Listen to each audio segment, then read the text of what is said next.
Bom dia, tudo bom? Sejam bem-vindos. No início da nossa roda aqui, vamos colocar 2 vídeos introdutórios, bem curtinhos, para vocês conseguirem compreender os processos, tanto históricos e geográficos, que está acontecendo no Afeganistão. Beleza? Espero que todos curtam, né? Que todos sejam bem-vindos aqui na nossa roda de conversa aqui. Beleza?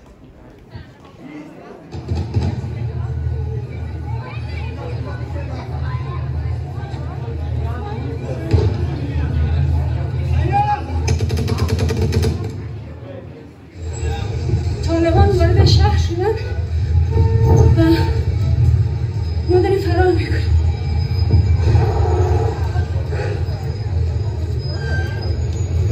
ممنون کنم ترسیدن.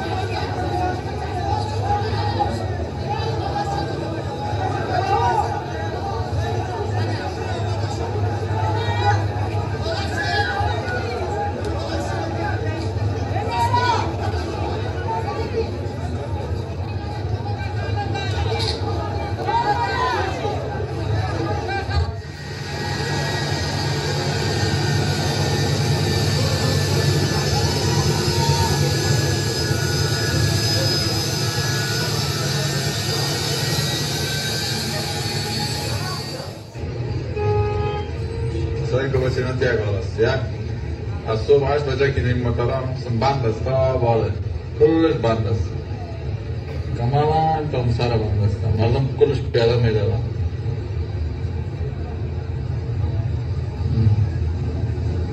مردم سر کو پیاده میدادن کلش راه بند است کلش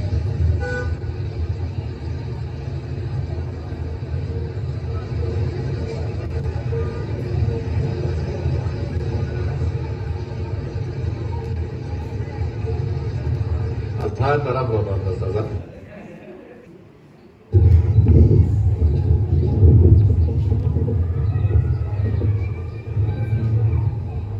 Pelo menos 2 explosões foram registradas nesta quinta-feira do lado de fora do Aeroporto Internacional de Cabul, horas depois de diversos países ocidentais emitirem alertas para que civis deixassem o local. O Estado Islâmico assumiu a autoria do atentado, que foi executado pelo braço afegão do grupo extremista, conhecido pela sigla em inglês ISIS-K. O grupo é um inimigo comum dos Estados Unidos e do Talibã, que divulgou um balanço inicial de pelo menos 13 mortos. Relatos de jornalistas em Cabul, no entanto, apontam para pelo menos 60 vítimas. O Pentágono confirmou que 12 militares americanos foram mortos nos atentados. Os ataques aumentaram o caos no aeroporto da capital afegã, de onde forças americanas e aliados da OTAN tentavam retirar o maior número de pessoas antes do prazo final para a retirada do país em 31 de agosto. Quase 96 mil pessoas já foram evacuadas do Afeganistão, mas milhares ainda esperavam do lado de fora do aeroporto quando as explosões ocorreram. O porta-voz do Talibã, Zabihullah Mujahid, declarou que o grupo condena de forma veemente a ação e afirmou que os bombardeios ocorreram em uma área cuja segurança é responsabilidade dos Estados Unidos.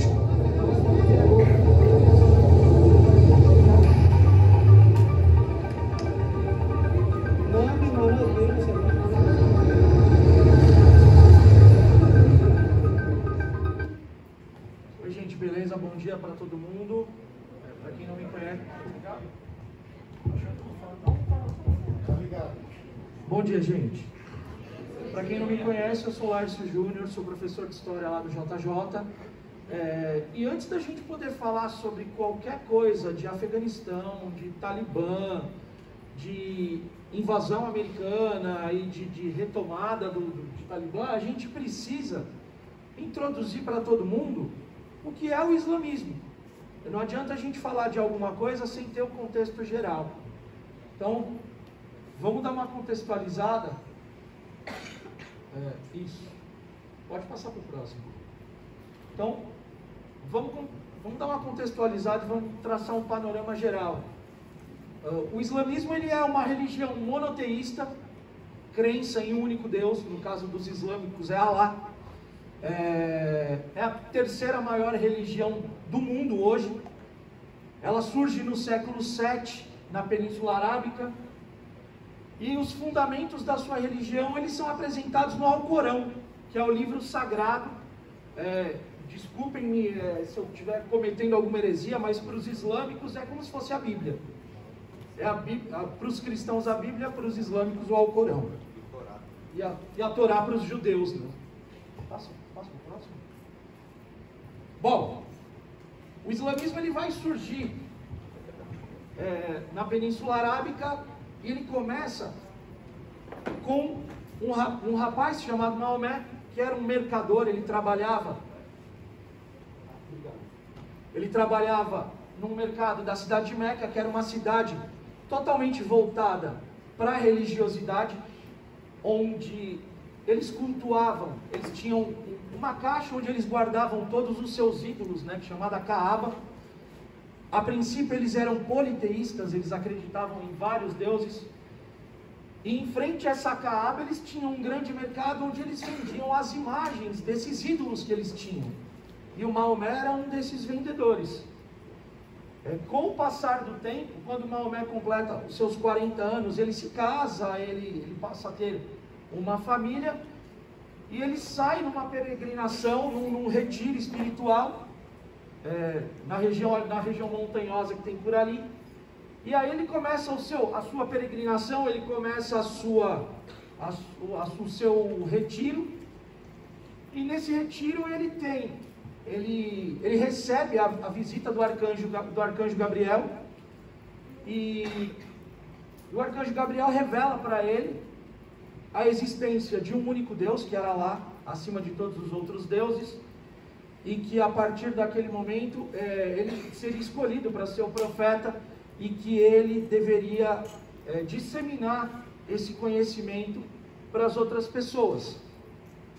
Quando ele volta para Meca, ele começa a fazer a sua pregação da sua religiosidade, e ele começa a ser perseguido pelo pessoal do mercado, dos vendedores, dos mercadores, porque essa ideia de um Deus único interferia diretamente no comércio da região. E ele começa a ser perseguido, e numa atitude meio que de desespero, e para preservar sua própria vida, ele sai de Meca e ele foge para uma cidade vizinha, que até então se chamava Yatreb. Lá em Yatreb ele tem uma maior aceitação da sua religiosidade, da sua crença, e as pessoas começam a segui-lo, tanto que ele vai acabar virando até o prefeito de Yatreb. Nesse processo a cidade acaba mudando de nome, né? Yatreb passa a ser chamado de Medina, que é a cidade do profeta, né? no idioma deles. E a partir desse momento ele resolve juntar uma tropa de homens, ele resolve juntar um exército e tomar a cidade de Meca, para acabar com os ídolos que existiam e deixar dentro da Kaaba, que era a caixa onde eles guardavam os ídolos, a pedra negra, que é a representação para eles da existência de Deus. Era um pedaço de meteorito que tinha vindo do espaço, que caiu naquela região e que eles cultuavam como um sinal de que o Deus único estava lá.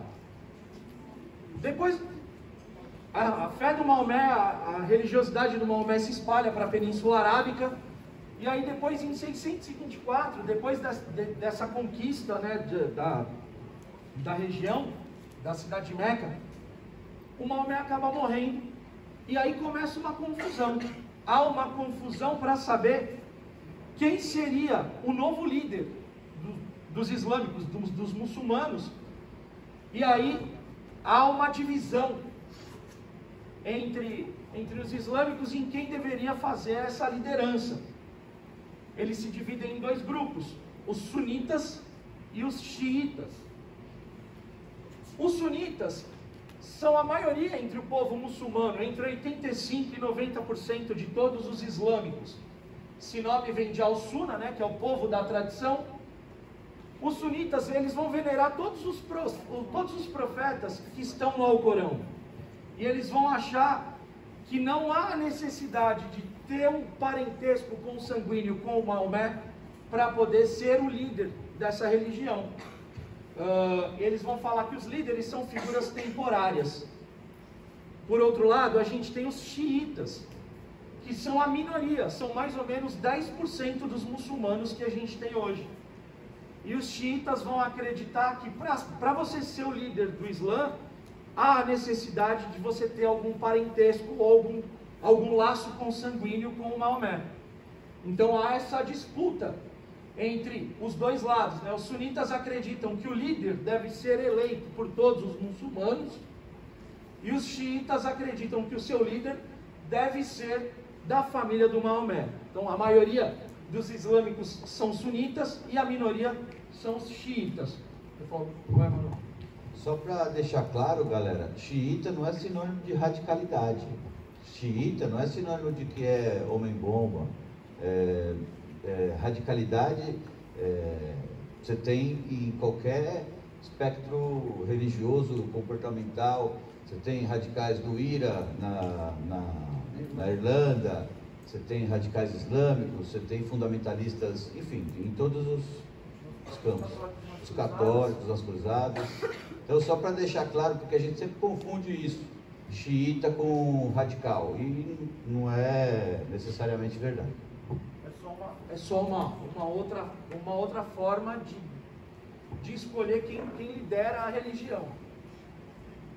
A gente tem a Sunna, que é um código de conduta baseado na vida do Maomé.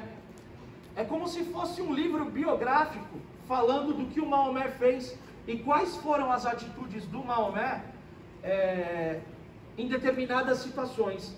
E esse código de conduta, ele é muito seguido pelos sunitas e ele só está abaixo do Alcorão. Então, colocando uma hierarquia onde não tem hierarquia, é como se fosse o Alcorão é o livro escrito por Deus, as palavras de Deus, e a Sunna está logo abaixo como sendo o livro escrito para falar da vida do principal profeta, que é o Maomé. E aí a gente tem também a Sharia, que é o sistema jurídico do Islã. Um conjunto de normas que sempre vão ser baseadas no Alcorão e das falas e das condutas do Maomé. Então eles vão juntar nesse código de regras, né, o Alcorão e a Sunna.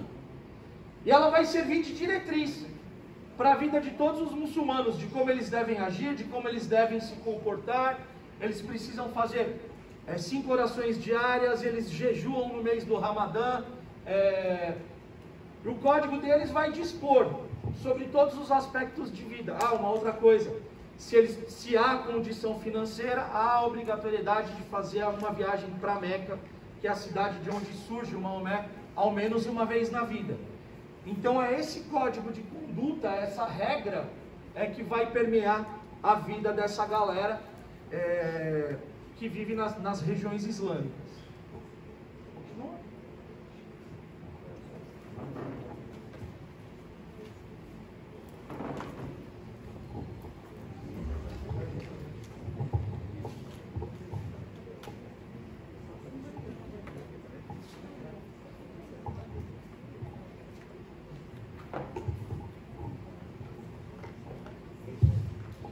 Fala, meus consagrados. Primeira coisa,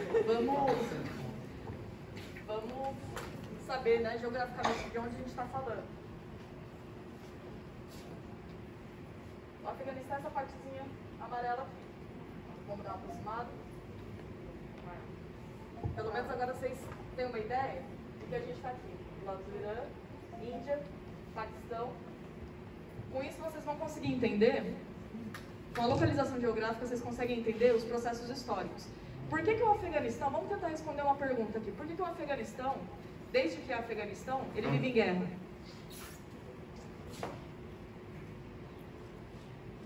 O primeiro momento que a gente vai falar aqui, a gente fez um recorte, não tinha como a gente falar desde a formação, né, étnica da região, a gente fez um recorte a partir do século XIX. A gente tem a Primeira Guerra Anglo-Afegã, que foi nada mais nada menos do que um reflexo de uma disputa de influência na Europa, na Ásia, entre o Império Russo e o Império Britânico. Vamos lembrar lá dos imperialismos, o pessoal do médio já sabe melhor. Nesse momento, Para combater a influência russa na região, o Império Britânico ele vai invadir e vai controlar o Afeganistão. Depois de um momento de trégua, vai ter uma segunda invasão. Nessa segunda invasão, o que vai acontecer? Os afegãos eles vão ceder à força o controle da política externa para poder manter a independência no controle interno, para poder manter a independência na administração interna, tá bom? Vai ser um momento de extrema instabilidade política. A disputa entre o Império Russo e o Império Britânico ela vai durar até a Terceira Guerra Anglo-Afegã, quando eles percebem que, aqui na Segunda Guerra Anglo-Afegã, o Império Russo está não só tendo influência, como tem um certo domínio lá dentro, eles vão invadir de novo. Essa Terceira Guerra ela vai durar 1 ano, depois vai ter um armistício, só que vai ser aí que eles vão conseguir a independência total, só nesse momento. Então eles vão de 1839 até 1919 sofrer influência britânica. Depois a gente vai ter um período que a gente vai chamar de Reino do Afeganistão. Existia uma família real, existiam vários problemas de sucessão, rolou um fratricídio ali. E nesse período, você tem esse problema de sucessão, ele acaba com um golpe militar dado pelo primo do rei, e que vai ser um curto período de república mais liberal. Com essa república, a União Soviética ela vai intervir. Pessoal, a gente está falando de 1973. Qual era o período nessa época? Qual era o contexto mundial? Guerra Fria. O que a gente tem na Guerra Fria? Eles não queriam fazer guerra entre eles mesmos, eles interferem no mundo inteiro para ficar naquele passivo-agressivo.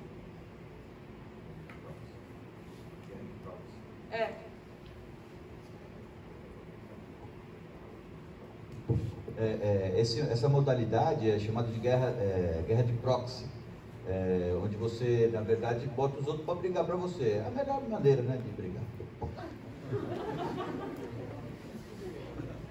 Passivo-agressivo eu acho maravilhoso. Com essa revolução, vai ser criada a República Democrática do Afeganistão. A orientação vai ser comunista, vai ser completamente alinhada à União Soviética. E aí o que acontece com qualquer país que seja alinhado à União Soviética? Vai sofrer embargo, vai sofrer tentativas de represália pelo bloco capitalista. Com essa tentativa de contra-revolução, a União Soviética vai invadir o Afeganistão. Então, se antes eles tinham influência, em 1979 eles vão invadir de fato o Afeganistão. Vai ser chamado Primeira Guerra do Afeganistão. Por que primeiro? Porque a segunda é que os colegas vão falar depois dos ataques de 11 de setembro. Deixa eu dar um palpite aqui. A gente tinha programado, mas acabou não dando certo, de disponibilizar um livro aí para vocês, chamado O Livreiro de Cabul. Nesse livro, enfim, não vou falar, depois eu falo sobre a resenha do livro aqui, só que eu só queria falar que quando os soviéticos estavam lá, havia de fato uma ideia de você ter um Estado secularizado, né? Ou seja, fora da religião. E até tentou-se aí uma expropriação de terras no interior do país, mas o povo afegão, o povo pashtun, o povo que ali vivia com uma forte questão étnica, uma forte questão religiosa, achava isso um absurdo. Eu não vou pegar a terra do outro lá, que é roubo. Mesmo que isso fosse uma política do Estado, ou qualquer coisa parecida. Mas só para dizer que a influência externa nesse território sempre foi vista de forma muito repulsiva. Nesse momento da República Democrática do Afeganistão, eles vão tirar essa influência da religião, eles vão se declarar um Estado ateu. E é óbvio que num país em que a maioria é muçulmana, isso vai gerar um descontentamento com o governo.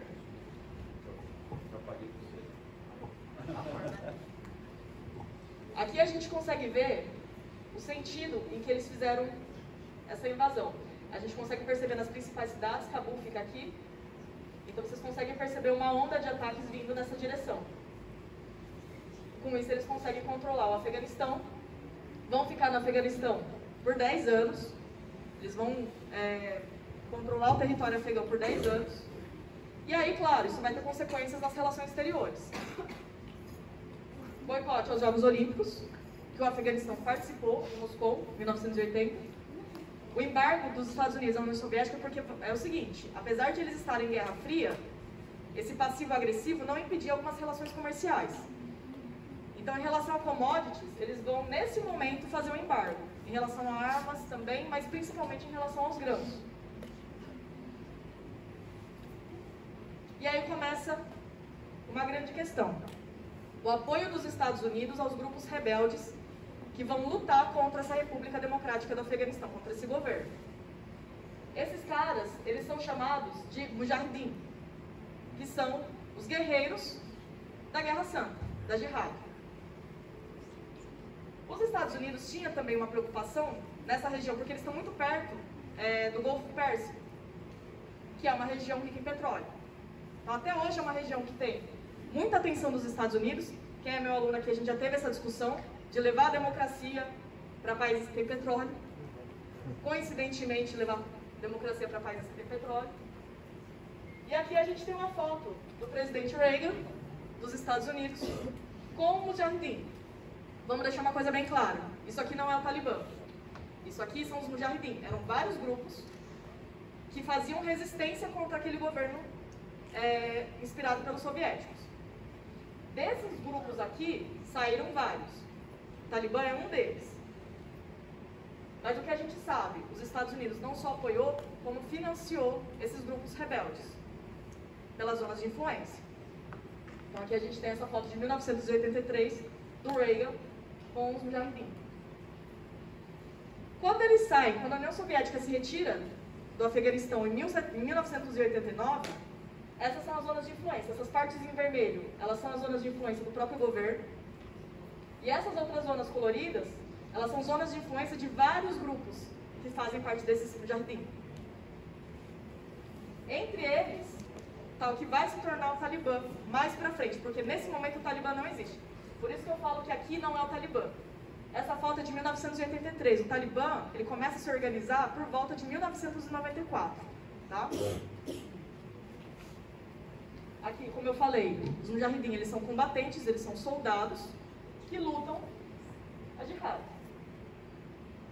O Talibã é uma dissidência. Nos anos 90, vai ter o Estado Islâmico do Afeganistão, vai ser o que vai entrar no poder depois dessa República Comunista. Quando essa República Comunista cai, com o enfraquecimento da União Soviética, vai ter um período de instabilidade, vai ser instaurado esse Estado Islâmico do Afeganistão, que, para as relações internacionais, vamos fazer um parênteses aqui. Nas relações internacionais, pessoal, o que um país precisa para ser considerado um Estado? O que uma nação precisa para poder decretar que aquilo é um Estado? Uma das principais coisas, reconhecimento internacional. Se não tem reconhecimento internacional, eu falei isso em alguma aula. Se eu chego na sua casa e falo assim, viu, agora você sai fora que a casa é minha. Você vai olhar pra minha cara e você vai rir. Agora se eu chego com 50 pessoas e falo, sai que a casa é minha, a história muda um pouquinho. Reconhecimento internacional é o que determina se o Estado ele vai ser considerado como tal. Então, via de regra, esse Estado Islâmico do Afeganistão, ele existe até 2001, que é quando acontece a ocupação dos Estados Unidos. Agora, de fato, a gente sabe que em 1996 o Emirado Islâmico do Afeganistão começa a existir. O que é isso? O domínio do Talibã. Então, existem duas coisas diferentes. O que é, de fato, quem controla de verdade e quem é reconhecido pelos outros estados, pela ONU. O Estado Talibã ele não foi reconhecido pela ONU. Então, dizia-se que havia um controle do Talibã.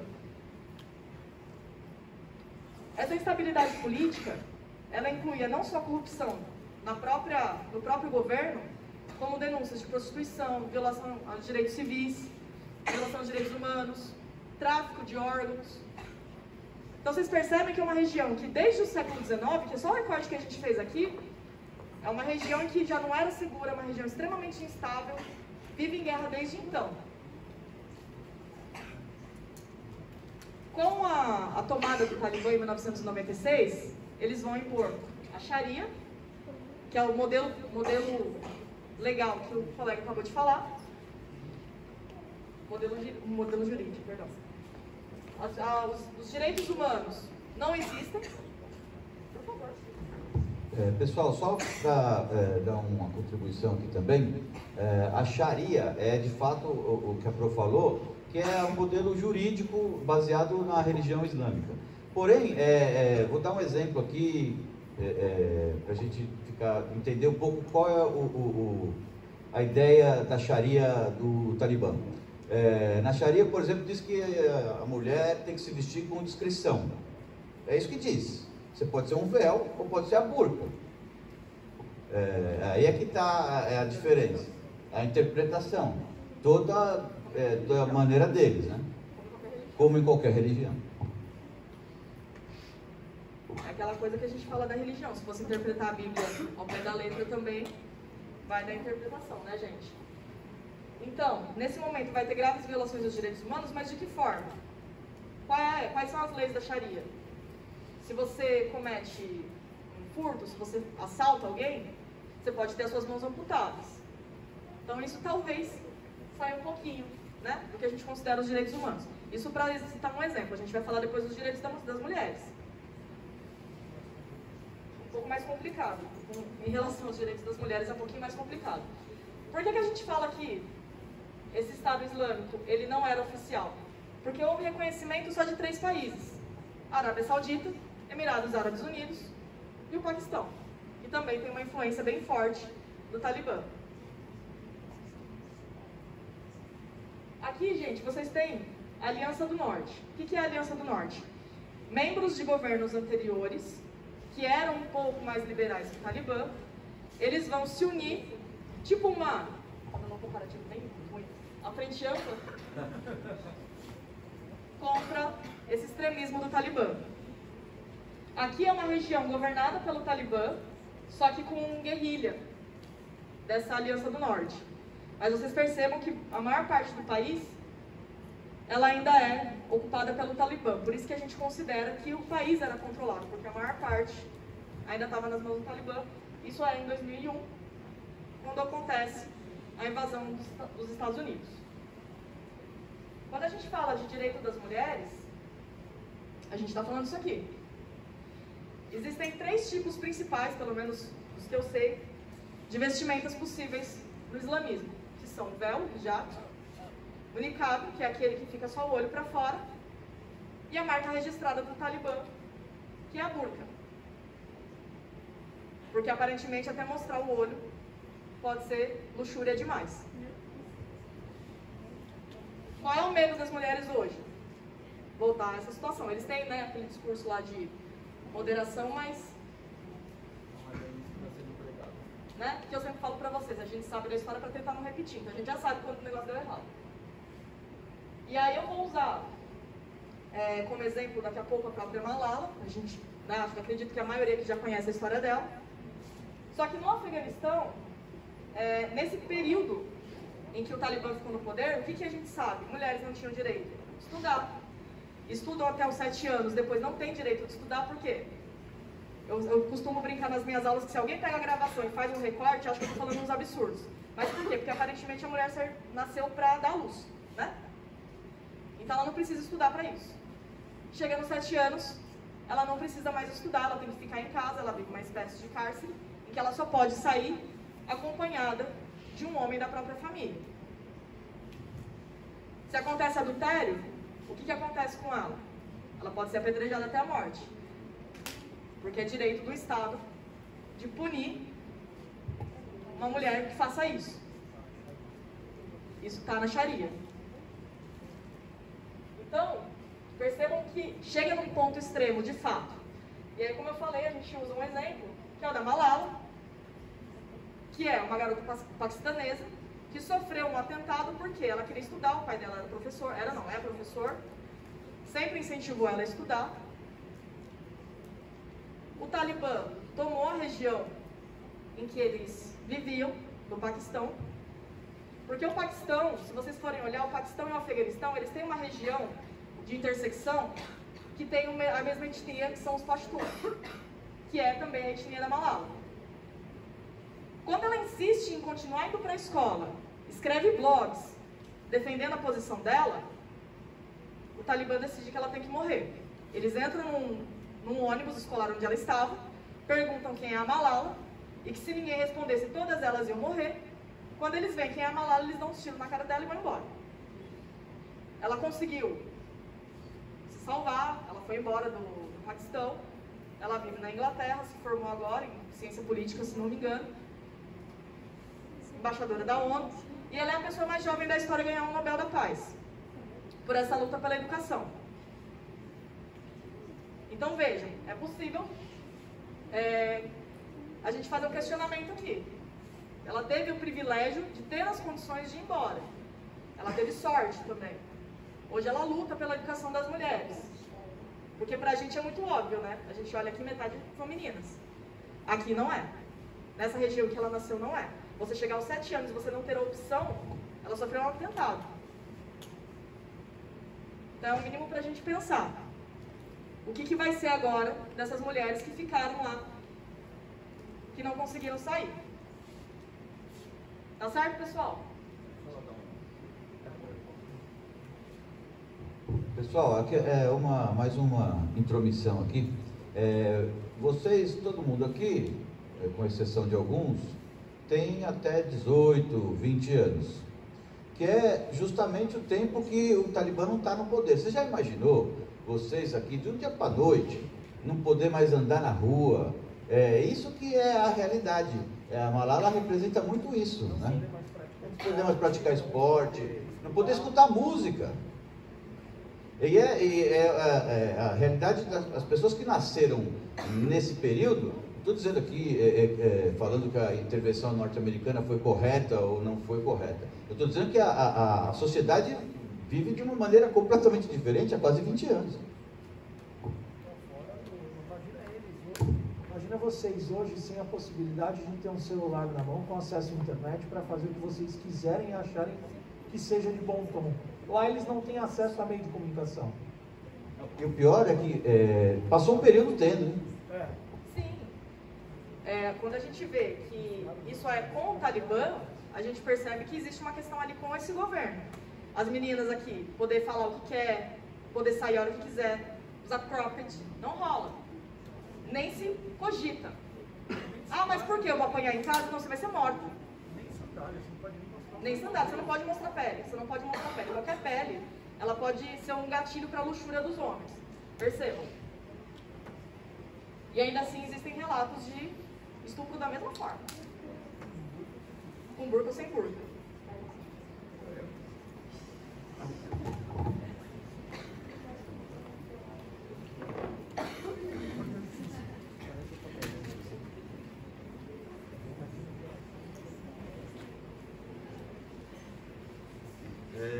Pessoal.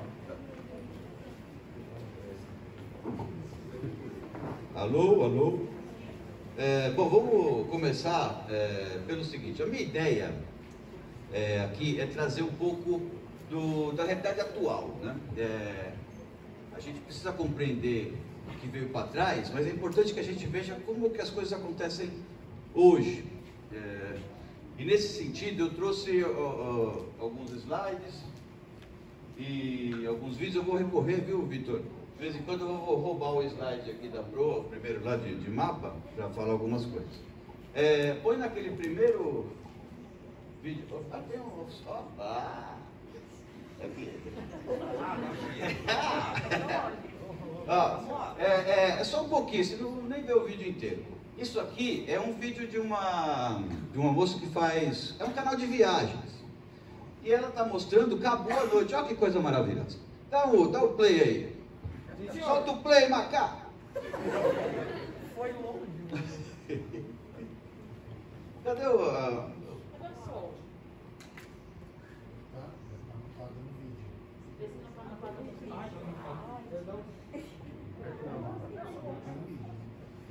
É Olha lá. Eu vou falando então, enquanto isso, para não ficar no silêncio, que é igual ao rádio, né? Então aqui a gente percebe o quê? Uma cidade normal, uma cidade de um país relativamente pobre, com comércio local funcionando, aquela coisa marota, né? O pessoal andando para lá e para cá, tudo normal, né? Vida normal. Esse vídeo, gente, tem 45 dias, um mês. Pode ir mais para frente, só queria mostrar as luzes. Aí, ó, são festas de casamento, várias festas de casamento. Dá para imaginar esta realidade hoje? Não dá mais, acabou, só acabou mesmo. Então, só para a gente mostrar que o Afeganistão, o Cabul, não é um pontinho no mapa, como a gente vê, a gente olha, é ali, né, tá bom. Só que tem gente lá, as pessoas vivem e tem a vida correndo normalmente. Pode sair. Era só para a gente ter essa ideia. Aí entra aqui no... eu vou começar falando da tomada propriamente dita da cidade de Cabul, né? Como é que se toma uma cidade? Será que a gente pode imaginar, chegando aqui em São Paulo, tropas de qualquer lugar, entrando na prefeitura, entrando na sede das empresas, tomando conta das áreas produtivas da cidade, sem resistência, sem a PM chegar lá e dar uns tiros? A gente não consegue imaginar isso. Isso aconteceu em Cabul. A resistência foi praticamente nula. E a gente vai entender mais para frente por que essa resistência foi nula, né? Aqui eu queria observar também, acabamos não falando, olha o prefixo do avião que o pessoal estava pulando. Quem que pode vocês conseguem enxergar? 1109. O que isso significa? 11 de setembro, olha lá, ó, é o universo conspirando. Tudo bem que nos Estados Unidos eles fazem inverso, né? 09 e 11, mas para o mundo, para nós aqui pelo menos. Ops, foi demais. Outra coisa importante, né? A tomada de Cabul deixou um arsenal para os talibãs que a gente vai falar já mais adiante. Deixa eu voltar aqui. Eu estou no lugar errado. Por isso que eu estou aqui. Peraí. Agora, aqui, agora sim eu estou no lugar certo. Esse aqui é o Arasfa. Deixa eu ver o nome dele, vamos lá. Arasfagani. Aqui. Arasfagani. Esse cara era o presidente. Esse cara, quando a capital foi tomada, ele foi embora, fugiu. E ele não fugiu sozinho, né? Ele fugiu com a turma dele, e ele fugiu com tanto dinheiro que não coube no helicóptero. Ele fugiu com 169 milhões de dólares, o que dá mais ou menos 900 milhões de reais. Ele não coube no helicóptero o dinheiro, 4 carros saíram da cidade lotados de grana. Esse cara, ele não tinha muita, vamos dizer assim, apoio, nem da população, nem do exército afegão, que a gente vai falar um pouquinho mais adiante. Aqui já é a chegada do Talibã no poder, né? No gabinete do presidente, propriamente dito, lá todo mundo amontoado lá. Essa tomada se deu muito rapidamente, né? E esse cara fugiu primeiro para o Tajiquistão. O Tajiquistão é um país ao norte, vizinho ali, que acabou não ficando lá no Tajiquistão, foi para os Emirados Árabes e pediu asilo lá. Olha aqui como as coisas não são simples. A embaixada da República Afegã, não do Emirado Árabe Talibã que se formou, mas da República Afegã, que era do governo anterior, entrou com a representação na Interpol para capturar esse cara aqui, porque ele fugiu com 169 milhões de dólares do Tesouro Afegão. Quer falar? Não? Muito bem. Isso é para a gente ter uma ideia que as relações, que as coisas têm consequências. Não dá para você tomar atitudes políticas e essas atitudes não terem consequências. Muito bem. Não pode deixar. Eu vou me ajeitar. Muito bem. Aqui já, da tomada propriamente dita, eu já falei que foi sem resistência. Aqui vai mais algumas coisas importantes. Dentro dessa tomada, o Talibã dominou a base aérea norte-americana e tinha nessa base aérea 5.000 presos. Foi todo mundo embora. Dentre esses 5.000 presos, tinha lá tudo terrorista, ou ligado a atitudes terroristas. Tinha lá membros do Talibã, tinham membros da Al-Qaeda, que é a do Osama, que depois a gente vai falar um pouquinho sobre a relação deles, e tinha membros do Daesh, que é o Estado Islâmico, que é aquele que a gente já viu na televisão, cortando o pescoço das pessoas. O Estado Islâmico, eu vou chamar de ISIS aqui, pode chamar de ISIS, Daesh ou Estado Islâmico. Eu não vou chamar de Estado Islâmico, porque o Estado Islâmico hoje a gente pode chamar a gente pode confundir com o Afeganistão. 5.000 terroristas foram libertados nessa base aérea. Os talibãs e os Al-Qaeda foram libertados, os membros do Daesh provavelmente foram mortos, porque o Daesh e o Talibã são bem inimigos. Agora eu vou pedir sobre o arsenal. Antes de eu pedir, eu vou falar uma coisa aqui. Eles, com a entrada, os norte-americanos foram embora. Foram embora e largaram tudo para trás. Alguns dizem que eles tiraram os motores dos helicópteros, mas a gente vai ver que isso é mais ou menos verdade. Essa saída atabalhoada dos Estados Unidos do Afeganistão deixou um verdadeiro arsenal de blindados, munição, fuzil, 23 Super Tucanos, o avião brasileiro fabricado aqui na Embraer, São José dos Campos. Tudo bem que esses 23, eles não pegaram os 23. 13, os caras foram lá para o Tajiquistão, desertaram, os pilotos da Força Aérea Afegã. Uns foram abatidos, mas pelo menos 3 Super Tucanos eles têm em mãos. Alguns analistas dizem que dane-se que eles estão com esses aviões em mãos, porque o Afeganistão, o Talibã não tem know-how, não tem capacidade de pilotar. É mentira. É mentira por quê? Porque o piloto da Força Aérea Afegã, tem alguns que estão lá em Cabu ainda. Então eu chego na casa dele e falo, você vai pilotar meu avião? Eu não vou. Tá bom, eu mato sua família. Então eu vou. Outra coisa que a gente também, com esse nosso pensamento ocidental, temos, né? Vou morrer pela minha pátria. Aquela galera, eles não vão, não. Eles têm que cuidar da vida. Porque você tem a gente tem uma noção errada a respeito das coisas com relação ao Oriente. Pelo menos é o que pelo que eu vi.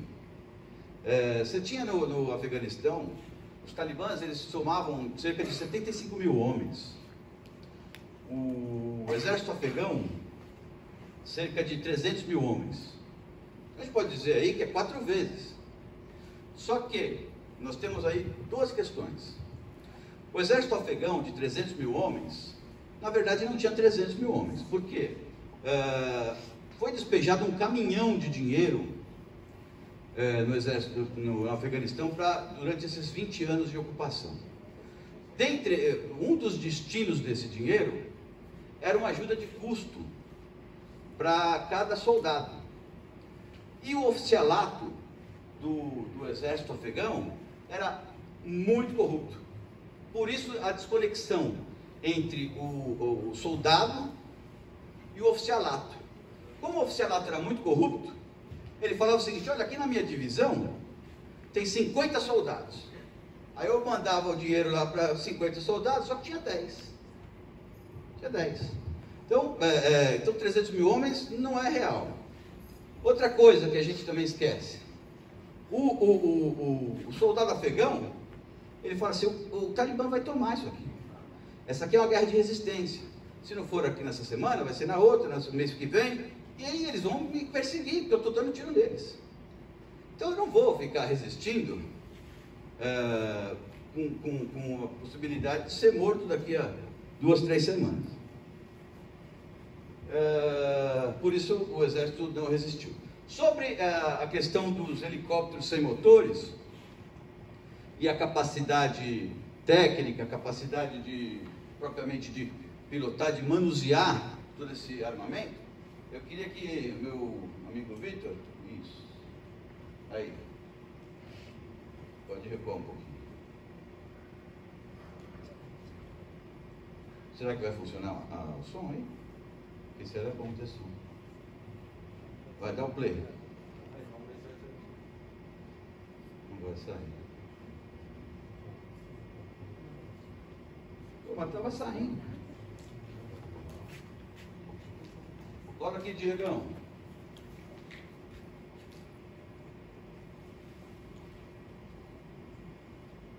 Não? E aí, pessoal, estão gostando? Como é que tá aí? Todo mundo bem? Massa. Legal? Tudo bem. Ó, melhor que tá lá copiando as coisas na luz. Manu, só para dar um adendo, em termos de gastos, né, em 20 anos, mais ou menos.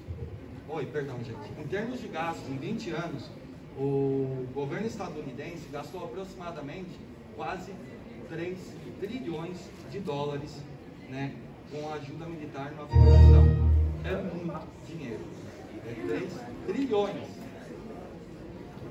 Isso mesmo. A aeronave não levanta do solo, ao passo que seus pilotos, tanto o Talibã capturou grande quantidade de armamento anteriormente pertencente às Forças Armadas do Afeganistão, são feitos cada vez mais vídeos de membros do grupo operando helicópteros. Em um deles, cujas imagens não foram ainda confirmadas, um helicóptero UH-60 Black Hawk aparece rolando em um provável heliporto na cidade de Kandahar. A aeronave não levanta do solo, ao passo que seus pilotos seriam do Talibã e estariam tentando entender como a aeronave é pilotada. Já em outro vídeo feito na cidade de Herat, um helicóptero teria sido usado pelos talibãs para patrulha. Segundo relatos, alguns antigos pilotos da Força Aérea do Afeganistão estariam em serviço do grupo. Isso é uma outra coisa comum, mudar de lado. Muito comum, o cara está lá na linha de frente. Caros amigos, bem-vindos. Bem-vindos. É muito comum essa história de mudar de lado. O cara está lá na briga, lá, de repente fala, opa, deixa eu pôr para o outro lado. Isso é muito comum. Eu não sei se eu não faria isso também. Vamos lá. Pois é. Isso aqui. Outra coisa interessante sobre esse armamento. Muitos drones também foram capturados. Muito provavelmente, como acontece quase sempre, a China e a Rússia vão querer dar uma olhadinha nesses drones aí. Olha, brinquedo novo, tá? Vão olhar, isso provavelmente será fonte de divisas, ou seja, dólar. Eu sempre digo para vocês, são meus alunos, que o dólar é a moeda forte. Você precisa ter dólar para poder se inserir no mercado internacional. Não adianta nada. Depende do dinheiro que você tem no país, você não consegue comprar as coisas que você precisa. O Afeganistão não tem uma base industrial. Precisa comprar tudo, praticamente. Então, pode falar. Pode falar. A base da economia do Afeganistão seria setor primário, então tem essa característica também, principalmente em relação ao ópio, né? Então até mesmo ele precisa de um reconhecimento internacional para poder o quê? Que, né, as organizações internacionais, eles estão falando que vai ter um governo moderado para o quê? Para que as outras nações possam ter diálogo com eles e com isso eles possam alavancar a economia. Então, isso que aparece na TV, nos noticiários, não, é um governo moderado, não é bem assim que está acontecendo. né? Por trás dos bastidores. É só um adendo. Ok. Muito bem, exatamente isso. Vamos lá. Eu ainda vou acertar, pessoal. Tem 50% de chance de errar, eu erro. Bom, transição, né? Como é que a questão? Aqui a gente tem que pensar no seguinte: a transição política. Não adianta você chegar num lugar, tomar o poder, todo mundo pulando, não. Você precisa botar as coisas para funcionar. Precisa ligar as luzes, precisa ter escola, precisa ter... Oi? Abrir a torneira. Precisa fazer tudo. Precisa abrir a torneira, precisa sair água, precisa de ter serviço de saúde. Você precisa disso. Isso é o dia a dia de um país, é o dia a dia de uma cidade. Então, você precisa fazer uma transição. Como é que você faz isso? Você precisa chamar as lideranças locais. Eu coloquei esses dois caras aqui, que eles são os caras das lideranças locais mais importantes nesse momento.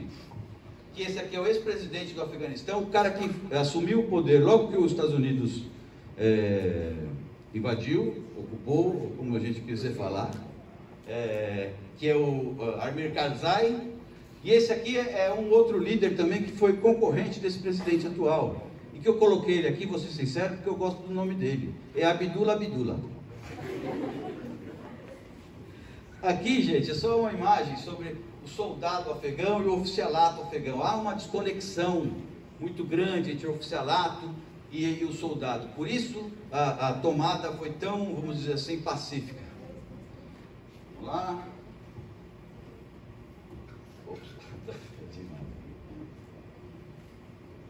Bom, moderação, né? Aprecie com moderação, como disse o Vitor aqui agora. Isso é verdade. Há eu diria até uma necessidade de demonstração do Talibã para o mundo de uma certa moderação. Por quê? Primeiro, porque eles não querem... É engraçado que o Talibã não queria que a gente estivesse falando deles aqui, não. Eles queriam ficar lá torturando as pessoas de boa, tirando os direitos das mulheres de boa, tranquilo, poxa. Eles não queriam isso aqui. Não está incomodando ninguém. Né? Eles não queriam nada disso. Então, para que o mundo pare de olhar, para que o mundo, tá bom, vai, deixa esses caras se virar lá, eles têm que passar uma certa ideia de moderação. Não só isso, como a Pro falou, a Carla falou, você precisa de um reconhecimento internacional.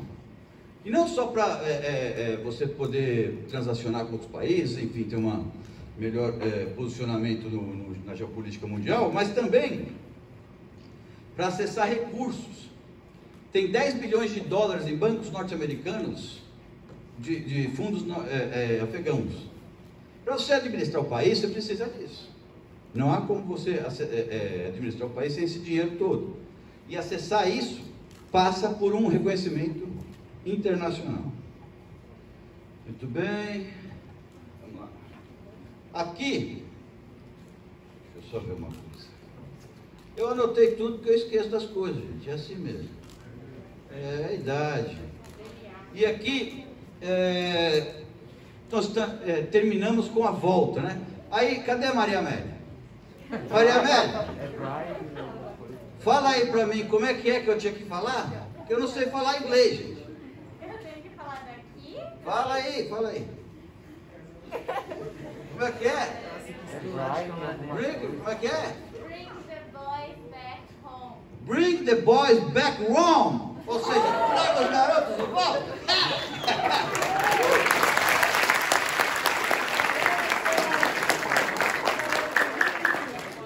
Obrigado. Bom, gente, essa ideia de trazer as pessoas de volta, trazer os combatentes de volta, né? Essa ideia é uma questão importante para o norte-americano, principalmente porque ele precisa de uma guerra para chamar de sua, para poder internamente poder controlar sua política. Mas mais adiante eu vou falar disso. Bom, essa imagem de moderação ela passa por a seguinte dicotomia, palavra nova. Essa repórter aqui entrevistou um líder afegão, então ficou na mídia, os caras estão mais moderados, estão dando entrevista para mulher, e aí a gente vê aqui a moderação deles, né, enforcando um cara de helicóptero. Pois é. Aqui, ó, aí, ó. De novo, mamãe. De novo. Bring the boys back home, representado nesse vídeo. Home, papai, home! Foi o que eu falei. Nesta segunda-feira, 30 de agosto, os Estados Unidos retiraram suas tropas definitivamente do Afeganistão. O último soldado americano a deixar o país foi o Major-General Chris Donahue, o qual foi fotografado entrando a bordo de uma aeronave militar que partia do Afeganistão. O evento se dá após quase 20 anos de missão de países da OTAN lutando contra o Talibã e organizações terroristas no Afeganistão. A retirada das tropas ocorreu conforme acordado com o Talibã, ou seja, antes do fim do prazo máximo de 31 de agosto. Enquanto isso, militantes do Talibã atiraram para o alto e acionaram fogo de artifício, comemorando o que o grupo proclamou ser a vitória contra a OTAN. Na manhã desta terça-feira, 31 de agosto, forças especiais do Talibã foram filmadas entrando no aeroporto internacional de Cabul, o qual está sem ser operado desde a saída da OTAN.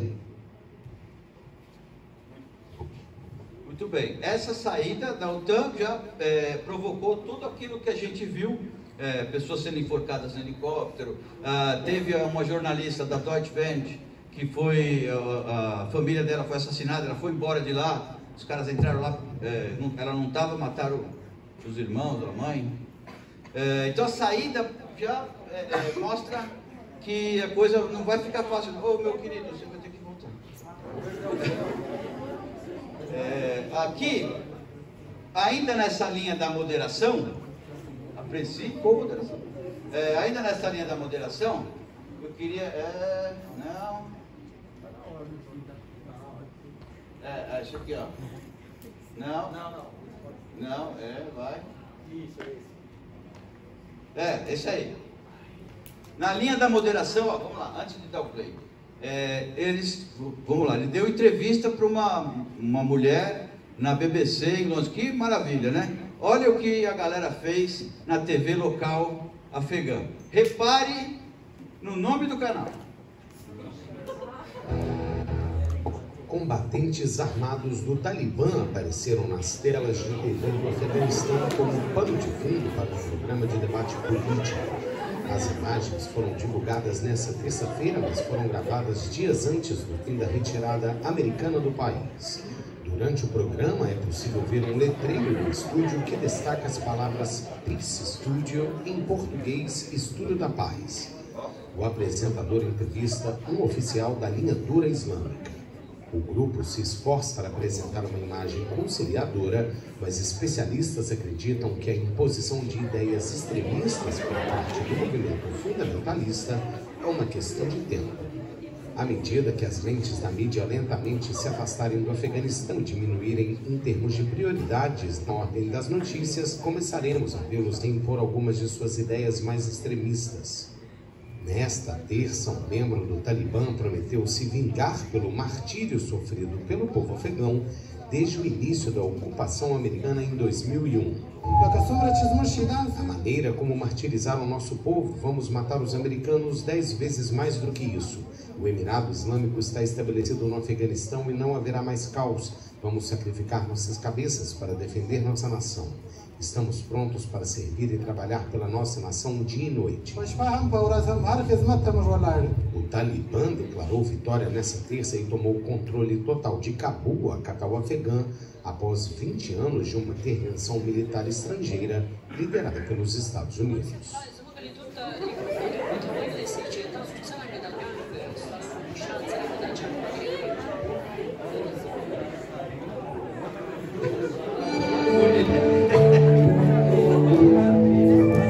O jornalista estava calmo ali, vocês perceberam?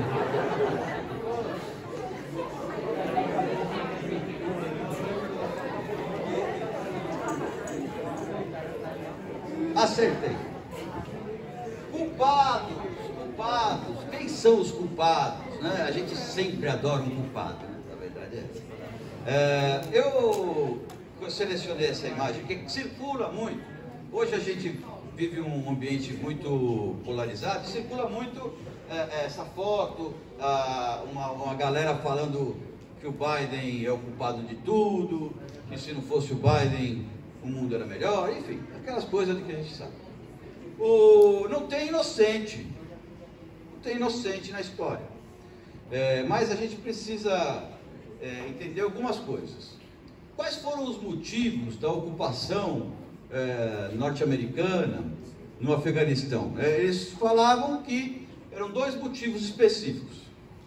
Um era a caçada ao Osama, e outra era a garantia que o território afegão não abrigaria terroristas que, porventura, atacassem os Estados Unidos posteriormente. Eles mataram o Osama há uns 10 anos atrás, nem no Afeganistão foi no Paquistão, permaneceram lá por mais 10 anos. O que é interessante e o que é assustador, na verdade, é a necessidade da sociedade norte-americana de dar uma resposta militar às coisas. Bom, o americano médio quer ficar até 11 horas da noite vendo o jornal, vendo as bombas cair. Agora sim, pegamos ele. O Rambo, você sabe, o Rambo 3 é um documentário sobre o Afeganistão, viu, gente? Não precisava nem vir aqui, era só assistir Rambo 3. Porque é um documentário, praticamente. Então, a necessidade de uma intervenção militar, de uma resposta desse jeito, e é interessante que é uma coisa bem... Vocês vão se lembrar, que faz pouco tempo que aconteceu, vocês lembram quando os Estados Unidos matou o Soleimani lá, o iraquiano lá? Que foi aquele... professor, vai ter a Terceira Guerra Mundial, professor... todo mundo pensou isso. A repercussão da morte do Soleimani foi bem menos dura do que a retirada das tropas feitas pelo Biden, porque demonstra fraqueza. Mesmo que... e é outra questão importante. A retirada, essa comoção só está acontecendo porque a velocidade que o Talibã tomou Cabul foi muito, muito grande. Se isso tivesse acontecido ao longo de 2, 3, 4 meses, a gente já tinha esquecido, já mudar de assunto. Deixa eles lá e se vira. Agora, a coisa aconteceu muito em cima. E aí a coisa tomou essa proporção e a gente está aqui, 9, 10 da manhã, falando disso. Né? E tudo que o Talibã não queria, como eu disse. Bom, sobre a questão dos culpados, vamos lá. Esse cara aqui, eu escolhi essa foto de propósito. Esse cara aqui, ele negociou com o Talibã, já desde 2019, 2018, ele vem negociando com o Talibã. Negociar com o Talibã, gente, é uma bobagem, porque o Talibã, ele usa da violência, ele usa da perfídia. Eu queria usar essa palavra. Procura aí o que é perfídia. Deslealdade. Ele usa da deslealdade, ele usa da violência, e ele não cumpre os combinados. Não cumpre, historicamente, não é eu que estou dizendo. Se você olhar para trás, ele não cumpre os combinados. Então, quando... Olha, que mudei de novo. Tá, merda. Eu não sei nunca para que lado que eu estou indo. Aqui. Quando esse cara aqui resolve negociar com o Talibã e escolher deixar o país em maio, depois ficou para agora... Escolheu... E outra coisa interessante. Os analistas dizem que a melhor maneira de você sair do Talibã seria no inverno, porque a mobilização do próprio grupo seria mais difícil para tomar, seria mais lento. E como vocês sabem, todo mundo estuda bem geografia, o inverno no hemisfério norte é no fim do ano, começo do ano. Agora no meio é verãozão lá. Então, até a questão da escolha do momento foi uma escolha incorreta. quando ele negocia, ele também dá o aval norte-americano para que outras potências falem, bom, ele está conversando com os Estados Unidos, vamos conversar aqui com nós também. Então China conversa, Rússia conversa, todo mundo ali, os vizinhos, como é que está conversando com os Estados Unidos, pô. Então ele dá aval. Quando a gente olha aqui, eu botei a foto representando o povo afegão. O povo afegão é culpado? Claro que não. Eles não resistiram. Poderiam ter combatido melhor. Por que os caras não se formaram o exército direito? Porque não há liderança. O presidente afegão teve uma votação inexpressiva. Foi pouco mais de 20% das pessoas votarem. Ainda vai embora com a grana toda. Então, ele não tem... O povo afegão quer viver a vida dele. Eu tenho 48 anos. Se eu tivesse nascido no Afeganistão, eu não teria tido um dia de estabilidade. Há mais de 50 anos, você tem que estar trocando guerra civil por ocupação, por Talibã. Então é terrível, terrível. Então a gente chega aqui nessa imagem que é o quê? A gente não quer enxergar nada. O Ocidente não quer ver. Quando cai alguém lá, explode alguma coisa, a gente começa a falar, depois a gente esquece. Muito bem. Deixa eu ver aqui se tem algum videozinho. Solta o vídeo, Isabelle. Quem é da CPI? Aqui, vamos aqui, o atentado ao aeroporto. Né? O atentado ao aeroporto... isso. Quem foi que fez o atentado ao aeroporto? O ISIS. O ISIS-K. O ISIS-K significa que é o Estado Islâmico, aquele que decepava as pessoas, da região do Coração. Mi coração, no coração. O coração não tem nada a ver com coração, é só um falso cognato. Também aprendi a palavra não. Eu coloquei essa aqui para representar. Não é bem esse grupo aqui, mas é o grupo que praticava esse tipo de ação, que era a decapitação de pessoas. O ISIS-K, que é o ISIS, né? É uma derivação da Al-Qaeda, que é a Al-Qaeda lá do Osama. Que veio dos Mujahideen, exatamente. A Al-Qaeda e o Talibã têm uma relação de relativa proximidade e parceria. Não porque são amiguinhos, é porque há uma troca ali de alguma maneira de favores, de interessante, benéfico, até financeira. Não, vocês podem ficar aqui nas minhas montanhas, a gente não mexe aí, mas nós aqui, o Talibã é local, isso que eu queria dizer. O Talibã é um grupo local, ele não quer se meter nos Estados Unidos, não tem essa ideia. Ele pode abrigar terroristas que façam isso, mas eles não, eles querem torturar as mulheres ali tranquilamente. Tudo bem, né? Fazer o quê? O atentado, ele acontece com o ISIS-K e ele vai dar algumas consequências. A consequência mais direta é a suspensão da saída das pessoas, interrupção de encontros diplomáticos entre o Biden cancela a viagem, a Merkel também.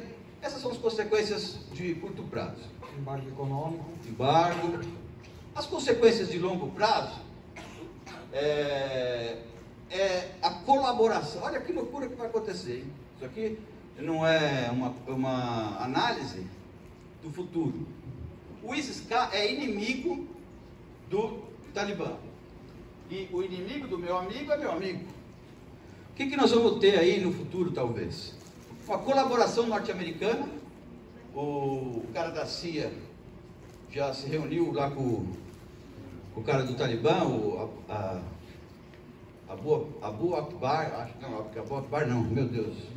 Eu não vou lembrar o nome, mas peraí que daqui a pouco a gente lembra. Mas é um dos líderes Talibã, já se reuniu com o cara da CIA para negociar a saída e também, provavelmente, porque a resposta norte-americana tem que ser dada. Morreram 13 norte-americanos no atentado do aeroporto. Então, os americanos não vão ficar quietos.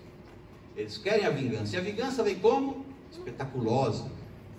A vingança vem com foguete. E nem que para isso você tenha que se alinhar com os talibãs. Eu coloquei a mesma foto que a Procarla colocou para dizer que esse alinhamento vem de longe, né? Mas ela já bem explicou que não é o Talibã de fato, é os Mujahideen, mas já estão na mesma linha. Bom, antes da gente continuar, eu só queria mostrar... Não, eu vou deixar para o último, porque acho que é mais legal. Vamos lá. Como é que os caras arrumam dinheiro? Porque tem arma. O cara precisa viver. Precisa, né? Precisa alimentar, precisa viver. Eu coloquei aqui alguns tópicos da forma do financiamento desse grupo. Mineração. Foi descoberto no Talibã, no Afeganistão, agora recentemente, uma das maiores reservas de lítio do mundo. E o que é lítio? O que é lítio? Eu sei. Pode falar. Todo mundo tem na mão aí. Bateria do celular. O lítio, né? Utilizado para equipamentos eletrônicos, celular, computador e afins.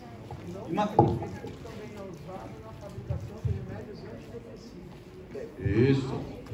E outra coisa. Duas coisas muito necessárias hoje. Não, e outra coisa, olha a importância que o lítio terá daqui para frente. Um monte de carro elétrico que vai ter. Vai ter uma baita importância. Tanto é que a Bolívia quase se lascou aí. Não, se lascou, né? Teve um golpe na Bolívia por conta um pouco do lítio, mas isso é outra coisa. Outra ou não, hein, Filomeno? Há uma estimativa que as reservas minerais de ferro, mármore, cobre, lítio e outros mais somem $1 trilhão no Afeganistão. Ah, professor, mas caraca, os caras, como é que eles tiram lá? Os caras não têm equipamento. Não tem mesmo. A mineração é muito básica por enquanto. Mas se esses caras conseguirem investimento chinês para escoar essa produção, você vai ter um Estado teocrático e fortalecido financeiramente. Muito bem, vamos lá.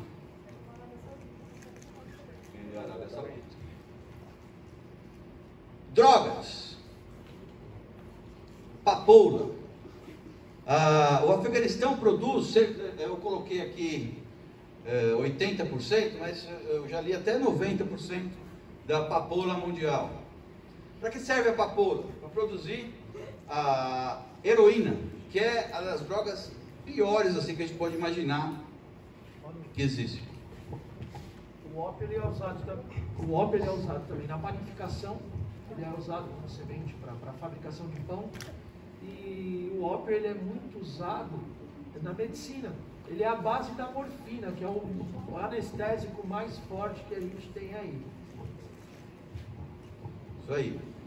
Então, você tem uma estimativa de renda, isso aqui já acontece, de 416 milhões. Ah, uma coisa, mas cara, os caras não são da religião, como é que eles usam drogas? Há uma proibição para que o consumo não aconteça no Afeganistão, mas há uma permissão para a produção. É óbvio que o produtor paga um baita de um pedágio para o Talibã. Isso não é de hoje, não é agora, isso já vem há algum tempo. Estou falando demais. Peraí.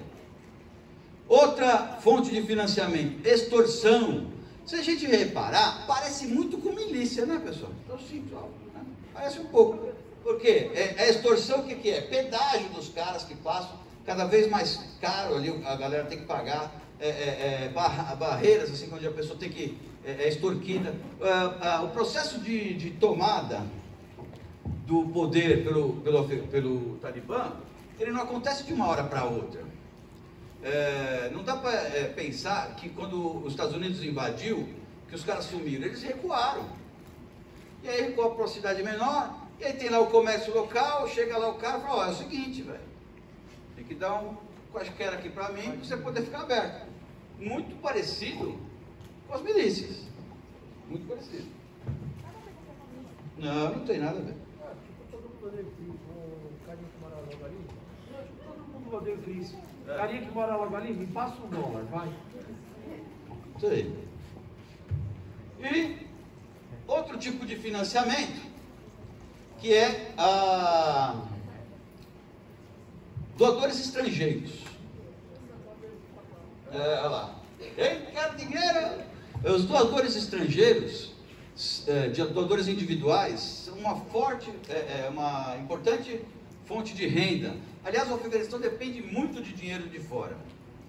E esse dinheiro vem principalmente de paquistaneses, árabes e sauditas, na verdade, árabes não, né? Sauditas e iranianos. Tudo bem?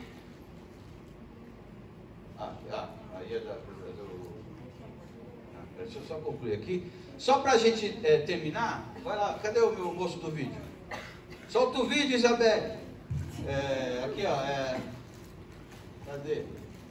Aqui, esse aqui mesmo. Bom, vamos só dar uma olhadinha rapidamente como que uma cidade tomada pelo Talibã moderado, já é o Talibã moderado, hein? Talibã Paz e Amor. Já é uma cidade, Herat é uma cidade importante também, e vamos ver aí o que a gente tem para aprender.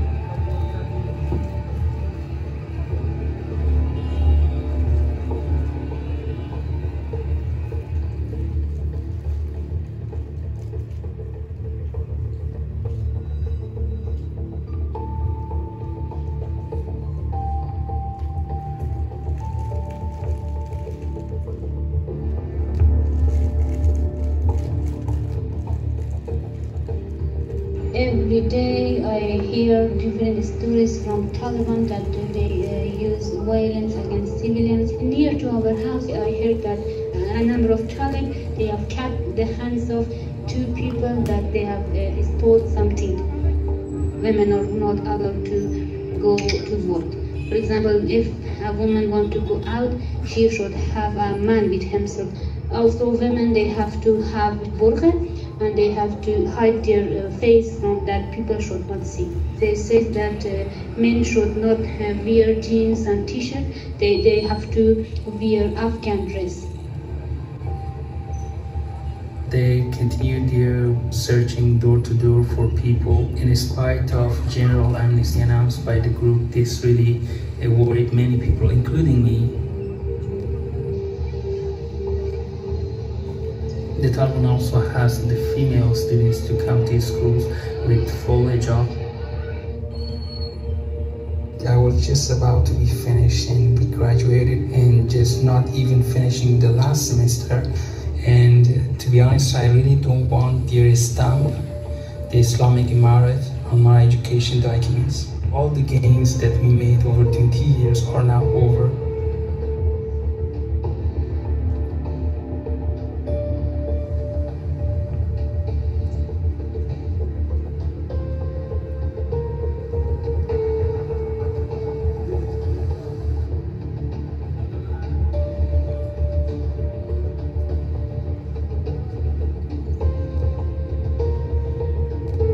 When they started their attacks, sometimes we didn't have power because they damaged the electricity lines, and also sometimes we didn't have even drinking water. In Herat city, there is enough food and medical supplies, but in remote districts, people couldn't come to city and buy something. They faced many problems. They were in shortage of medical supplies and also food. But fortunately, from last week, all ways to the district is opened, and people come to the city and buy the things that they want. People are fearful for the future and for the country's economy. People are selling their appliances. They have been taking their fridges and TVs, rugs and dishes, and selling them off. They're selling their things and using the money to get away. Some are wanting to get to Iran, some to Europe and the West if they can. People are worried. They think that the situation will get worse. All I'm thinking is to find a way out of this Afghanistan to build a future for myself, because I don't think it will be possible in Afghanistan as I dreamed.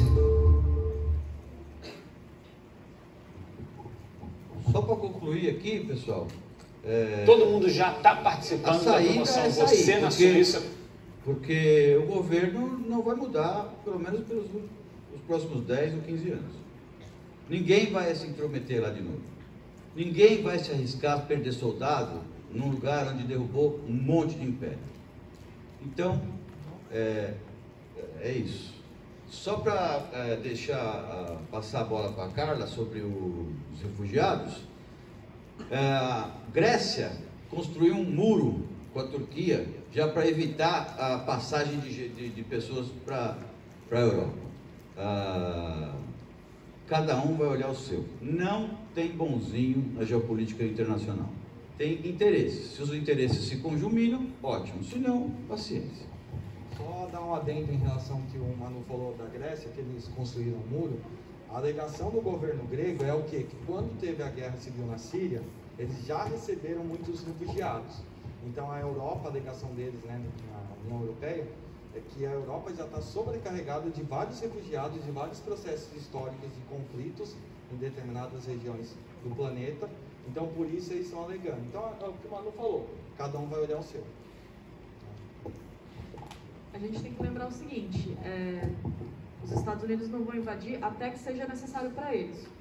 Os Estados Unidos têm uma economia que gira em torno da guerra, tem uma cultura que gira em torno da guerra. Então, se em algum momento for interessante, eles podem invadir. Enquanto não for, enquanto eles tiverem outras guerras para lutar, outras coisas para dar uma enrolada, não vai ter intervenção. O que a gente sabe, essa foto eu coloquei, gente, ela não tem a ver com esse assunto especificamente, mas é para a gente ter uma noção do que é uma crise migratória, tá bom? Essa foto é de um menino sírio, que a família dele, né, fugiu da Síria, e a embarcação em que ele estava afundou. E aí o corpo, isso é o corpo dele, encontrado na costa da Turquia em 2015. Essa foto ela rodou o mundo e ela mostra como é cruel a crise migratória. Pessoas tentando chegar na costa da Itália, pessoas tentando chegar na costa de vários países europeus e tendo o seu desembarque negado. E agora a previsão é que haja uma nova crise migratória pesada em relação aos refugiados do Afeganistão. E aí a gente tem que... vamos só fazer outro parênteses aqui. Existe uma diferença entre imigrante e refugiado, tá? O imigrante ele precisa de um visto, né? Ele tem um pouquinho mais de dificuldade de entrar em determinados países, só que ele continua tendo o suporte do país, do estado natal dele, né? O refugiado parte do pressuposto que ele tem que ser protegido. Então, mesmo no direito internacional, você tem uma proteção para esses indivíduos, porque parte-se da ideia que se ele fugiu do país dele, é porque ele está sendo perseguido politicamente, religiosamente, ou que teve um desastre natural muito pesado. Então, que ele não pode voltar para o país dele e nem pedir suporte, onde ele estiver. Então, a legislação é diferente. No Brasil, eu li uma reportagem esses dias falando que o governo brasileiro está cogitando não oferecer um visto de refúgio, mas um visto humanitário semelhante ao que foi dado aos haitianos, depois que teve, né, os terremotos, foi instaurado o caos em Porto Príncipe. Foi criado um visto novo, uma modalidade nova de visto no Brasil, que é o visto humanitário que foi dado para os haitianos. Eles estão cogitando dar o mesmo visto para esses afegãos. Então, além de tudo, a gente tem que pensar nisso. As pessoas que conseguiram fugir, elas vão para onde? Elas vão receber suporte? Elas vão ter uma abertura? Elas vão sofrer xenofobia? A gente sabe que mesmo no Brasil teve casos e casos de xenofobia, né, contra os haitianos, contra os angolanos, venezuelanos de monte, né? Então a questão é, eles conseguiram fugir, estão salvos? Não necessariamente. Esse menino não conseguiu.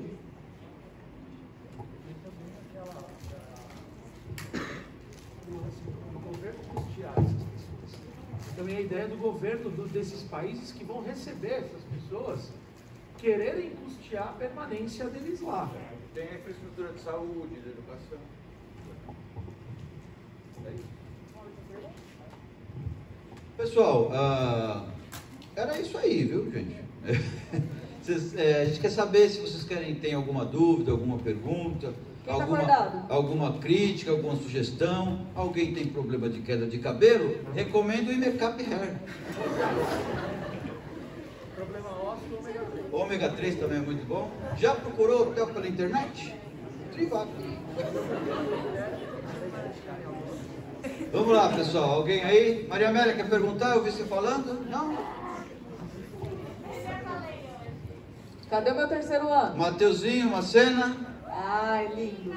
Cadê as perguntas? João Pedro. Dá um tchau pra mim, João. Tô com saudade de você.